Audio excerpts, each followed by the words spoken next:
नमस्कार, बहुत स्वागत है आप सभी का। आप देख रहे हैं अपना बिहार। मैं हूं आपके साथ जया मिश्रा। बुलेटिन की शुरुआत करेंगे बड़ी खबर के साथ। बड़ी खबर आपको दे, राष्ट्रीय शिक्षक पुरस्कार 2025 की घोषणा हो चुकी है और शिक्षकों के नामों की घोषणा की गई। बिहार के 3 शिक्षकों का चयन हुआ। 5 सितंबर को राष्ट्रपति देंगे सम्मान। किशनगंज के प्राथमिक स्कूल सुहागी की शिक्षिका कुमारी निधि का चयन हुआ है। सैनिक स्कूल नालंदा के डॉक्टर प्रमोद कुमार चयनित किए गए। सुपौल के Lalit Narayan Lakshmi Narayan project girls school के शिक्षक दिलीप कुमार का भी चयन शिक्षा विभाग ने की थी। कुल 6 शिक्षकों के नामों की अनुशंसा और ऑनलाइन इंटरव्यू और प्रेजेंटेशन के जरिए शिक्षकों का चयन किया गया। 50,000 की नकदी राशि मिलेगी। इसके साथ ही मेडल प्रशस्ति पत्र से इन लोगों को सम्मानित किया जाएगा। और बिहार के 3 शिक्षकों को यह सम्मान मिलने जा रहा है। सुपौल के दिलीप कुमार का नाम इसमें चयनित किया गया है और विभाग के 6 शिक्षकों को नाम विभाग की तरफ से भेजा गया था, जिसमें से 3 को चुना गया। और अगली बड़ी खबर पटना से, जहां जेडीयू दफ्तर के बाहर लोगों ने निशांत कुमार के पोस्टर लगाए। पोस्टर में नीतीश कुमार के बेटे निशांत की तस्वीर लगाई गई है और पोस्टर पर लिखा, जन सेवा की विरासत अब आगे बढ़ेगी, विकास पुरुष का बेटा बिहार का भविष्य। नीतीश कुमार की कार्यशैली के वारिस, इस तरीके की तमाम बातों के साथ ये पोस्टर लगाया गया है। और ये देखिए, ये पोस्टर आपके सामने, जहां पर पिता के साथ गले मिल रहे हैं निशांत कुमार, ये तस्वीर लगाई गई है। इसके साथ ही पोस्टर के जरिए एक बार फिर से कार्यकर्ताओं ने अपनी मांग उठा दी है कि निशांत कुमार को राजनीति में अब आना चाहिए। जन सेवा की विरासत, विकास पुरुष का बेटा, बिहार का भविष्य। निशांत को लेकर एक बार फिर से जेडीयू में सरगर्मी देखी जा रही है और जेडीयू दफ्तर के बाहर एक बड़ा सा पोस्टर लगाया गया है, जिसमें नीतीश कुमार और निशांत की तस्वीर है और इसके साथ जो बातें लिखी गई वो बेहद महत्वपूर्ण है। ईमानदारी और जन सेवा की नई पीढ़ी, जन सेवा की विरासत अब आगे बढ़ेगी। जाहिर सी बात है, निशांत को लेकर एक बड़ा मैसेज देने की तैयारी की गई है। विकास पुरुष का बेटा, बिहार का भविष्य निशांत कुमार, जननायक कर्पूरी ठाकुर की विचारधारा और नीतीश कुमार जी की कार्यशैली के वारिस निशांत कुमार। यानी कि इस पोस्टर के बहाने ये तमाम बातें बताने की कोशिश की है कि नीतीश कुमार के पद चिन्हों पर ही निशांत कुमार भी चलेंगे और जो काम नीतीश कुमार ने किया है, जिस भावना से काम किया है, बिल्कुल उसी राह पर उनके बेटे निशांत भी चलेंगे। और जेडीयू के कार्यकर्ताओं की तस्वीर भी नीचे लगी हुई है। जाहिर तौर पर निशांत को लेकर लगातार सरगर्मी तेज है और इस वक्त हमारे जेडीयू के नेता लोग भी मौजूद हैं। सर, अपना नाम बताइए। सुशील कुमार सुनील। सुशील जी, ये क्या है, इस पोस्टर के माध्यम से क्या आप मैसेज देने की कोशिश कर रहे हैं? देखिए, हम लोग तो पिछले 3-4 महीना से ये मांग कर रहे हैं माननीय मुख्यमंत्री जी से या निशांत बाबू से कि आप सक्रिय राजनीति में आएँ और अपने पिताजी का जो विकास कार्य और ईमानदारी का जो इतने बड़े 20 साल से जो बिहार में विकास का काम किए हैं, उसको आप आगे बढ़ाइए। तो क्या संदेश? संदेश यही है कि हमारे निशांत जी एक सरल स्वभाव व्यक्ति हैं और हम लोग चाहते हैं कि निशांत जी आए और हम लोग का भाई जनता दल यू इस बिहार परिवार को आगे कदम बढ़ाए। वरुण जी, आप बताइए क्या मैसेज? मैसेज यह है कि आदरणीय निशांत भैया जदयू को रिप्रेजेंट करने आ रहे हैं और पूरा युवाओं में यह जोश है जी। जितना जल्द हो सके सक्रिय राजनीतिक में आए और एक्टिव मूड में हम सब युवाओं का जोश बढ़ाएं। बढ़िया, बताइए, आप बताइए। हमारे नेता आदरणीय नीतीश कुमार जननायक कर्पूरी ठाकुर के विचारों के वाहक पिछले 20 वर्षों से बिहार के लगातार सेवा करते आ रहे हैं और केंद्र में भी उन्होंने लंबे समय तक सेवा करते आए। आज के नई पीढ़ी हमारे निशांत भाई को आगे राजनीति में लाने के लिए उत्साहित है। ये आवाज़ सिर्फ पटना में नहीं, बिहार के कोने कोने से उठना शुरू हो गया है। लेकिन वो तो 20 साल उन्होंने बिहार चलाए हैं बहुत अच्छा से, तो हम तो चाहेंगे कि उन्हीं को सौंपें, तो वो भी 20 साल बिहार को चलाएं उन्हीं की तरह। तो बिल्कुल देखिए, जेडीयू के जो नेता कार्यकर्ता हैं वो उनका भी एक ही मांग है कि निशांत सक्रिय राजनीति में आए और जो तर्क दे रहे हैं वो भी आपके सामने है। तो जाहिर सी बात है, इस पोस्टर से एक बार फिर से जेडीयू में हलचल तेज हो गई है। क्या निशांत राजनीति में कदम रखेंगे, ये देखना दिलचस्प होगा। लेकिन चुनावी साल और चुनावी साल में आगे नीतीश कुमार क्या फैसला लेते हैं, ये देखना दिलचस्प होगा। लेकिन जहाँ तक नीतीश कुमार परिवारवाद के खिलाफ बात करते हैं तो ये इसमें थोड़ा संशय लगता है। कैमरामैन मनीष जुनेजा के साथ आनंद अमृतराज, न्यूज़ 18 नेटवर्क, पटना। और वहीं मुख्यमंत्री नीतीश कुमार के बेटे निशांत कुमार को लेकर एक बार फिर से आरएलएम अध्यक्ष उपेंद्र कुशवाहा ने कहा कि नीतीश कुमार को इस पर विचार करना चाहिए। कुशवाहा ने कहा कि पार्टी में नेतृत्व का फैसला पूरी तरीके से नीतीश कुमार को लेना है। लेकिन सीएम के ऊपर सरकार और पार्टी दोनों का बोझ है और ऐसे में संगठन की जिम्मेदारी युवा को देनी चाहिए। निशांत कुमार में काफी संभावनाएं दिखती हैं। आपको बयान सुनवाते हैं कि पार्टी का काम और सरकार का काम दोनों एक साथ संभालना कठिन है और मुख्यमंत्री के रूप में उनका रहना निहायत जरूरी है, क्योंकि उनका लंबा अनुभव है, काम कर रहे हैं लगातार सीएम के रूप में, तो मुख्यमंत्री आगे बने रहें इसकी आवश्यकता है।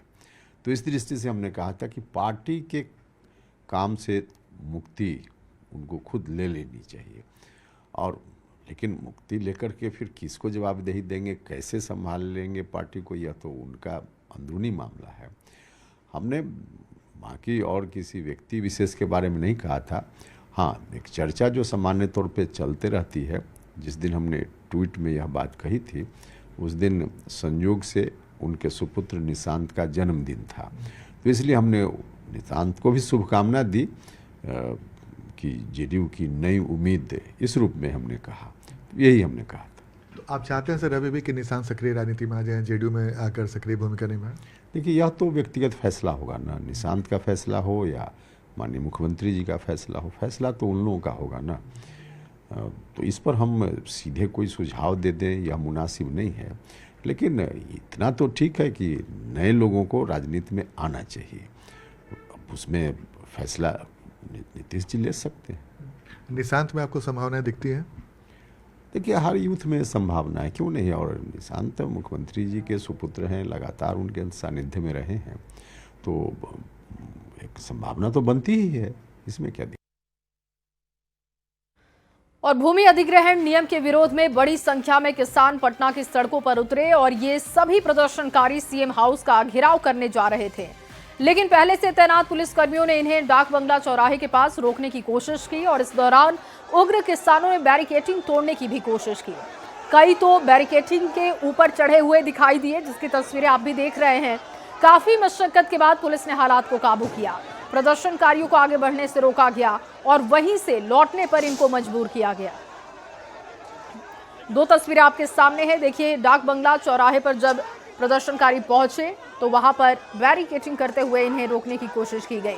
सीएम हाउस का घेराव करना चाहते थे, लेकिन प्रतिबंधित एरिया होने की वजह से यहां पर पहले से तैयारी की गई थी कि इनको यहां से आगे ना बढ़ने दिया जाए और स्थिति को कंट्रोल करने की कोशिश की गई। दो तस्वीरें आप देख रहे हैं, जमीन अधिग्रहण के मामले को लेकर यह प्रदर्शन हो रहा था।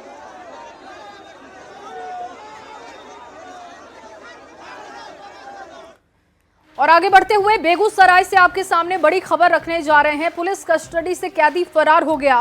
बछवाड़ा थाने के हाजत से कैदी के फरार होने की खबर। कैदी दीना झा हाजत से फरार हो गया। बीती रात पुलिस ने उसे गिरफ्तार किया था। आरोपी की गिरफ्तारी को लेकर छापेमारी की गई और अब एक बार फिर से टीमों का गठन किया गया और ये टीमें एक्टिव कर दी गई हैं। आरोपी की गिरफ्तारी को लेकर छापेमारी, बड़ी खबर आपको दे रहे हैं। पुलिस कस्टडी से एक और कैदी फरार हो गया। पहली दफा नहीं है जब पुलिस की कस्टडी से कैदी फरार हुआ है, कई मर्तबे इस तरीके की तस्वीरें देखने को मिली और अब देखिए एक बार फिर से खबर, बछवाड़ा थाने के हाजत से कैदी फरार हो गया। कैदी दीना झा हाजत से फरार हुआ है। बीती रात उसकी गिरफ्तारी पुलिस ने की थी और अब एक बार फिर से आरोपी की गिरफ्तारी के लिए टीमों को एक्टिव कर दिया गया है। और आगे बढ़ते हुए बेतिया से आपके सामने बड़ी खबर रखने जा रहे हैं। निगरानी टीम का बड़ा एक्शन दिखा। जिला मत्स्य पदाधिकारी पीयूष रंजन गिरफ्तार किए गए। दरअसल 1 लाख घूस लेने की बात सामने आई। घूस लेते हुए रंगे हाथों ये गिरफ्तारी हुई है। टीम ने कार्यालय से गिरफ्तार कर लिया। योजना का लाभ देने के लिए घूस की मांग इन्होंने की थी और घूस लेते हुए ये गिरफ्तारी की गई है। 1 लाख रुपए की घूस लेते हुए गिरफ्तारी की गई है। कार्यालय से ये गिरफ्तारी की गई। और अगली खबर नवादा से। नवादा में बीते 24 घंटे में डूबने से 4 लोगों की मौत की खबर। वारसलीगंज के सौर गांव और हिस्वा के बेलदरिया में 2 लोगों के शव को बरामद किया गया। वहीं नेमदारगंज के लखपत बिगहा बालूघाट और पकरी बराव के भुरहा गांव में डूबे 2 अन्य लोगों की तलाश इस वक्त जारी है। इसके अलावा आपको बताएं कि नवादा शहर के कृष्ण मेमोरियल कॉलेज के पास खूरी नदी में एक अज्ञात शव मिलने से हड़कंप की स्थिति बन गई। स्थानीय लोग बड़ी संख्या में मौके पर जुटे। शव की पहचान अब तक नहीं हो सकी है। एनडीआरएफ की टीम तलाशी अभियान भी चला रही है और इस पर ज्यादा जानकारी न्यूज 18 के संवाददाता अनिल विशाल दे रहे हैं। उनकी पूरी रिपोर्ट आपको दिखाते हैं। नवादा जिले में पिछले 24 घंटे के अंदर 4 लोगों की नदी, तालाब और गड्ढे में डूबने से मौत हो गई है और मौत के बाद अभी तक कुल 3 शवों को ही निकाला जा चुका है। नवादा जिले के हिसुआ प्रखंड के बेलदरिया गांव, वारसलीगंज का सौर गांव, पकरी ब्राह्मा का भुरहा गांव और नेमदारगंज का लखमोना गांव, जहां पे अलग अलग स्थानों पर कुल 4 लोग डूबे हैं। और इस वक्त हम तस्वीर आपको नवादा शहर के सकरी नदी का, खुरी नदी का दिखा रहे हैं, जहाँ पे कृष्ण मेमोरियल कॉलेज के ठीक समीप एक बॉडी जो है वो बहकर आया है। हालांकि अभी तक इसकी पुष्टि नहीं हुई है कि यह बॉडी किसकी है, मगर यहाँ पे जो लोग जो है वहाँ काफ़ी संख्या में पहुँचे हैं। नगर थाना की पुलिस भी यहाँ पे पहुँची है सबको निकालने के लिए, क्योंकि वह काफ़ी गहरा पानी है और काफ़ी धार है, तो अभी तक एक्सपर्ट की टीम को यहाँ पे बुलाया नहीं गया है। लोग उसका इंतजार कर रहे हैं और आसपास के लोग जो है यहाँ पे काफ़ी इकट्ठा हुए हैं यह देखने के लिए कि आखिर यह सब कुछ है। कुछ स्थानीय लोग हैं, हम उनसे हम जानते हैं ये कब देखा गया है। लगभग 1 घंटा पहले यहाँ पे सब देखने का देखा गया, जिसको फिर कुछ लोग देखे, फिर लोग धीरे धीरे बढ़ते गए और लोग बढ़ते गए। फिर प्रशासन में फोन किया गया और वहाँ पे प्रशासन की टीम आई। पता चला किसका है? अभी तो पता नहीं चला क्योंकि पूरा फेस दिख नहीं रहा है, बहुत दूर है सब, तो पूरा चेहरा क्लियर नहीं है। आसपास के लोग कोई मिसिंग है? आसपास में कोई नहीं, इधर तो कोई मिसिंग नहीं है, लेकिन कहा जा रहा है कल नेमदारगंज में, पकड़ी ब्रह्मा में, वारसलीगंज में तमाम लोग कहीं कहीं ना 100 नहीं मिला है। तो हो सकता है कि 100 बहकर तेज बारिश का इधर आ गया होगा। कंफर्म नहीं, अभी कंफर्म नहीं हुआ। क्या नाम है? मेरा नाम राजेश कुमार। देखिए, लोगों का कहना है कि सब जो यहाँ पे जो मिला है वो संभवतः किसी एक का हो सकता है, मगर अभी तक इसकी पुष्टि नहीं हुई है। मगर 4 रजिस्टर्ड डेथ हो चुके हैं और जिला प्रशासन ने भी इसकी पुष्टि की है। एसडीआरएफ की टीम जो है सो गया से आकर यहाँ सबको खोजने का काम किया, जिसमें 2 जगह पे उन्हें सफलता हासिल हुई है, मगर तीसरे और चौथे शव का अभी तक पता नहीं चला है। और ऐसे में यह 5वां शव जो है खुरी नदी में आया है। तो ऐसे में एक बार फिर से न्यूज़ 18 आपसे अपील करती है कि जहाँ पानी का बहाव ज़्यादा हो और जहाँ अनजान जहाँ गड्ढा ज़्यादा हो, वहाँ पे अपने बच्चों और लोग वहाँ जाने से, क्योंकि सबसे ज़्यादा दुर्घटनाएं जो है उसी से हो रही है और जिले में इस तरह की मृत्यु जो है वो इस समय काफ़ी हो रही है और उससे अभी बचने की जरूरत है। अनिल विशाल, न्यूज़ 18 नवादा।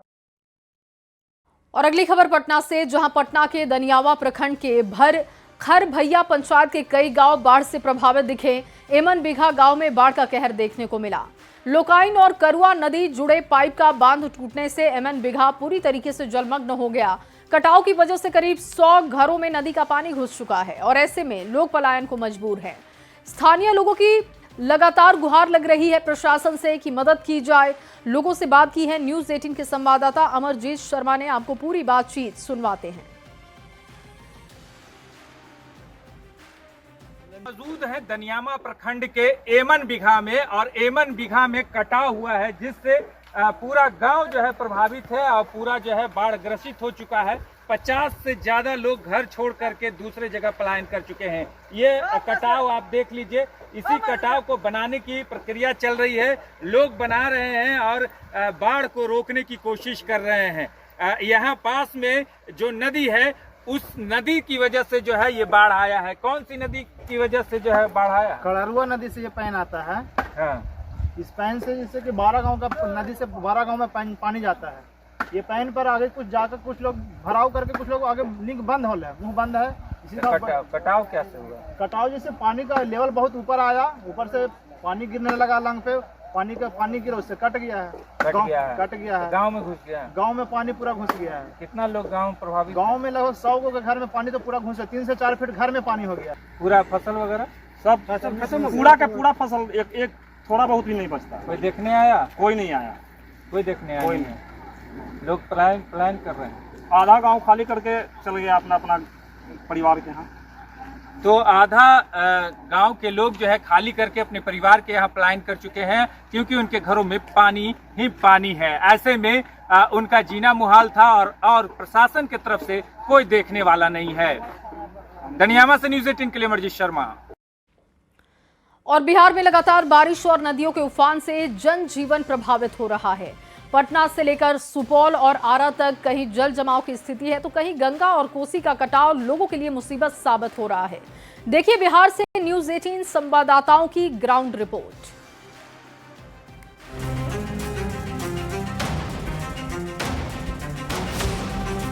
पटना में रात भर हुई बारिश का असर साफ दिखाई दे रहा है। पटना जंक्शन के आसपास पानी भर चुका है। यात्रियों को घुटने तक पानी में चलकर निकलना पड़ रहा है। में हुई एक दिन की बारिश ने एक बार फिर से जल जमाव की समस्या उत्पन्न कर दी है। पटना जंक्शन के आसपास एक बार फिर से जल जमाव की तस्वीर साफ तौर पर नजर आ रही है। ये तो तस्वीर थी राजधानी पटना की, लेकिन झारखंड में भी हुई बारिश का असर देखने को मिल रहा है। इसका असर बिहार में दिख रहा है। नालंदा के हिल्सा में कई गांव बाढ़ की चपेट में हैं। लोकाइन नदी में उफान के बाद खेत खलिहान जलमग्न हो चुके हैं। ग्रामीण तटबंध बचाने के लिए जियो बैग डालने में जुटे हैं। धुरी बिहार टूटा हुआ है, धुरी बिहार जाएगा अथी से नाव के द्वारा जाएगा और धुरी बिहार तटबंध पर जाके और बांध टूटा हुआ उसको रक्षा हम लोग करेंगे। छपरा में आधे घंटे की तेज बारिश ने शहर को तालाब बना दिया। नगर निगम के दफ्तर से लेकर आम लोगों के घरों और दुकानों तक पानी घुस गया है। 3 बजे से पानी है, पूरा पानी लग गया पूरा शहर में। हाँ, पूरा गर्दा पानी हुआ है, बड़ी तेज पानी लगा हुआ है, पूरा शहर में पानी लग गया है। सिवान में लगातार बदलते मौसम ने लोगों को गर्मी से राहत दी है, लेकिन आसमान पर छाए बादल चिंता को भी बढ़ा रहे हैं।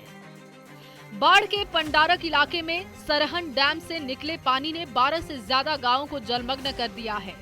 किसानों की फसलें डूब चुकी हैं। स्थानीय सांसद लल्लन सिंह ने अधिकारियों को जल्द राहत देने के निर्देश दिए। आरा के शाहपुर में गंगा का कटाव तेज हो गया है। जवनिया गांव नदी में समा चुका है। गांव के सैकड़ों घर तबाह हो गए हैं। हजारों की आबादी बांध पर शरण लेने को मजबूर है। तस्वीरें खुद बयां कर रही है कि किस तरह से मां गंगा इस गांव से नाराज हो गई, जहां की यहां से तकरीबन 1.5 किलोमीटर की दूरी तक गांव हुआ करता था। सुपौल में कोसी नदी का जलस्तर कम होने के बावजूद कटाव जारी है। लालगंज गांव में दर्जन घर नदी में समा चुके हैं। लोग सुरक्षित जगहों की तलाश में हैं। पटना का गांधी मैदान भी जल जमाव से अछूता नहीं है। चारों तरफ सड़कें तालाब में तब्दील हो गई। नगर निगम ने जल्द पानी हटाने के लिए पंपिंग की व्यवस्था शुरू की है। पटना, नालंदा, छपरा, आरा और सुपौल, बारिश और बाढ़ ने बिहार के आधे से ज्यादा जिलों में मुश्किलें खड़ी कर दी हैं। कहीं सड़कें नदी बन गई, तो कहीं कटाव से गांव के गांव उजड़ गए। फिलहाल लोगों की निगाहें राहत कार्यों पर टिकी हैं। पटना से संवाददाता विनीता मिश्रा, नालंदा से अभिषेक, छपरा से संतोष, सिवान से मृत्युंजय सिंह, बाढ़ से अनिरुद्ध, आरा से चंदन, सुपौल से अमित की रिपोर्ट। और चलिए इसी रिपोर्ट के साथ इस बुलेटिन में बस इतना ही। आप बने रहिए न्यूज़ 18 बिहार झारखंड के साथ।